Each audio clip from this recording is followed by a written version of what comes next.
Hey, welcome. Thanks for clicking on the video. Anyways, this is version 2 of my original wine rack video that I made about 3 years ago. One of my first videos. Barely anybody watched it, but the people that did had comments about sizes and which dimensions are what. So here you go. I'm going to lay it all out for you in writing, no confusion. Now, for anybody that is curious on what software I'm using, this is Google SketchUp. It's free to download and use. Anybody can use it, and it's pretty easy to learn. This first component are the legs. You'll need 6 of them for the 10 bottle version and 8 for 15 bottle version. These are the slats. You'll need 24 of those, and that is the spacing of the slats. Now that's optimized for a typical 750 milliliter bottle. This is the spacing side to side, also optimized for that same 750 milliliter bottle. These are the aprons. You're going to need 4 of those. And last but not least, you'll need 1 top.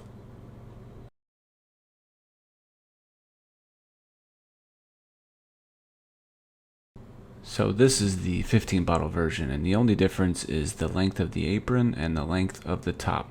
Everything else is exactly the same. Obviously, you'll just have 1 extra middle tower, and you can even extend this to a 20 bottle version if you're an alcoholic like me. Anyways, let's jump into it and grab some wood. I make these typically out of eastern white pine just because it's more environmentally friendly and friendlier on the budget. I do make these as part of my business. I average about 10 a month, so I try to keep costs down so I can translate that to my customers as much as possible. Now, if you notice, I'm actually ripping these from a 1x12. You don't have to do that. You can just buy these already pre-cut as a 1x2.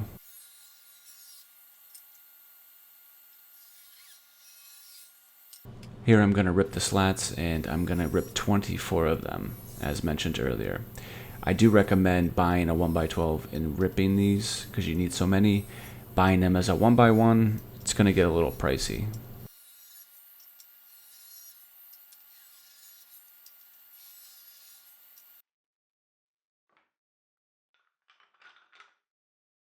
Alright, once you have everything cut, or most of everything, let's go ahead and start assembling. Now, because I like repeatability and consistency and as much quality as possible, I made a little jig for myself. You don't have to make a jig. Obviously, if you're just making one, then you're just going to have to freehand it. But if you're a sycophant like me, then go ahead and make a jig. The key here is to take your time, measure twice, cut once, glue once, or whatever the saying is. But the spacing vertically from slat to slat is 3.5 inches, so just keep that in mind. You're going to have an 1 5/8 inch space on the ends for the aprons.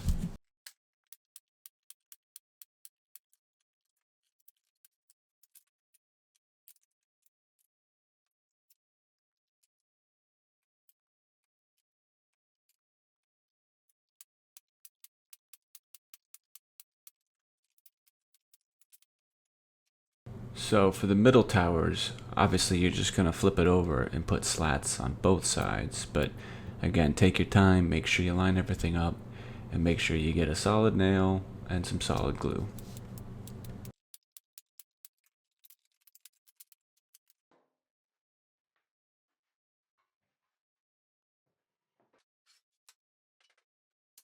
Once they're glued and nailed and you're comfortable with where they're at, go ahead and get some clamps on them. Don't over squeeze the clamps. In this case, less is more. Except in my empty glass of scotch. So on that note, I will be right back.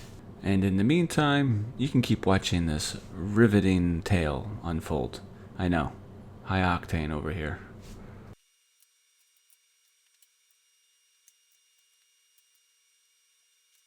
Alright, I am back, and it looks like just in time. So here I'm just doing some QA QC and getting rid of glue squeeze out because the stain doesn't take kindly to it. So when you're gluing those slats on there, just be careful you don't get too much squeeze out. If you do, take a warm wet cloth and just wipe it. That will help. Or you can let it dry and you can use a chisel like I am or a knife and just cut it back. Once you've realized you've spent way too much time due to your OCD trying to fix every blemish, it's time to move on to assembly.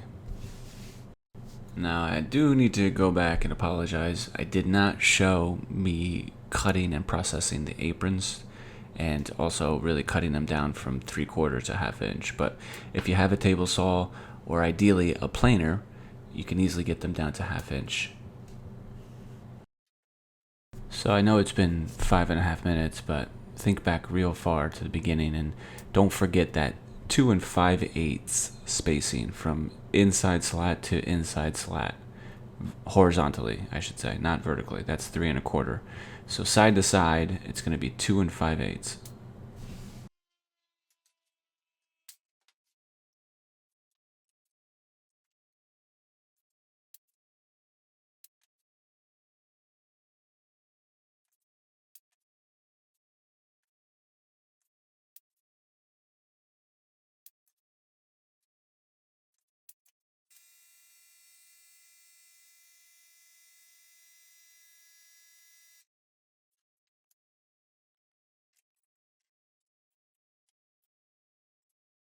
Okay, I'm still here, don't worry. I didn't fall asleep and pass out anywhere. Now it's time to stain. My customer for this one wanted red mahogany, so that's what I'm using. Just grab a nice oil-based stain. They're all pretty comparable at this point. I mean, the technology is caught up. It's not like back in the old days. I would stay away from water-based stain. Also, back in the day, I used to stain these wine racks by hand, and getting stain into every nook and cranny was a nightmare. So I got smart, sort of, relatively speaking, and got a sprayer, an electric sprayer.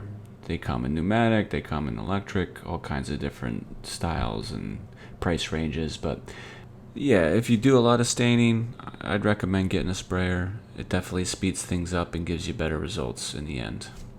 Also, don't be me and be lazy and spill it all over the place when you're pouring it. It can get into clothes and it will stain everything it touches. If you do need to clean up something, use mineral spirits and that'll take care of it.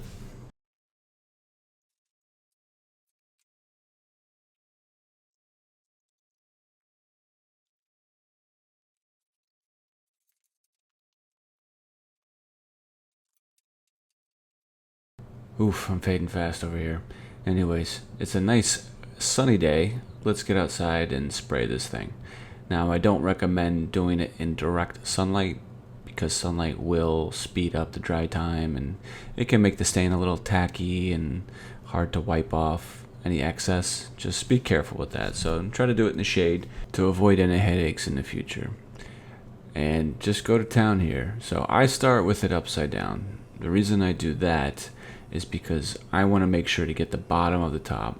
Again, my OCD, I try to strive for the highest quality I possibly can for my customers, and I don't want to ship a mostly stained wine rack. I want to ship a 100% stained wine rack. So the reason I start on the bottom again is just to get all the nooks and crannies. If I stain the top, that shows, and then I flip it upside down and do it, it's just more work because then I got to clean up the top again. So yeah, just something to think about if you're gonna copy exactly my process that I'm showing here.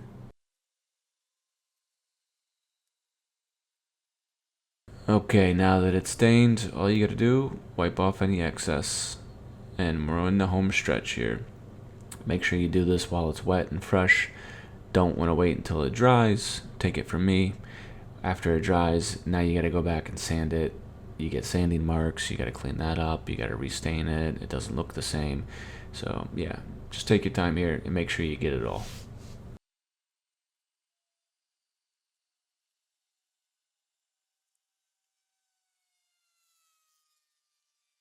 Alright, after the excess stain has been wiped off and the thing has been allowed to dry, usually about an hour or two, go ahead and put your protective coating on. I'm using spray-on polyurethane. You can use wipe-on polyurethane, but to me that sounds like an actual nightmare. Having to wipe it into every nook and cranny, it's going to be a huge mess. You could also use shellac. You could use a ceramic coating, whatever you want here. Again, I go with spray-on polyurethane because it's fast and easy. Now I usually do about 2, if not 3 coats. Give it about a half hour to an hour between coats. Follow the directions of whatever you're using. It's not rocket science. Nice even strokes as you're spraying it.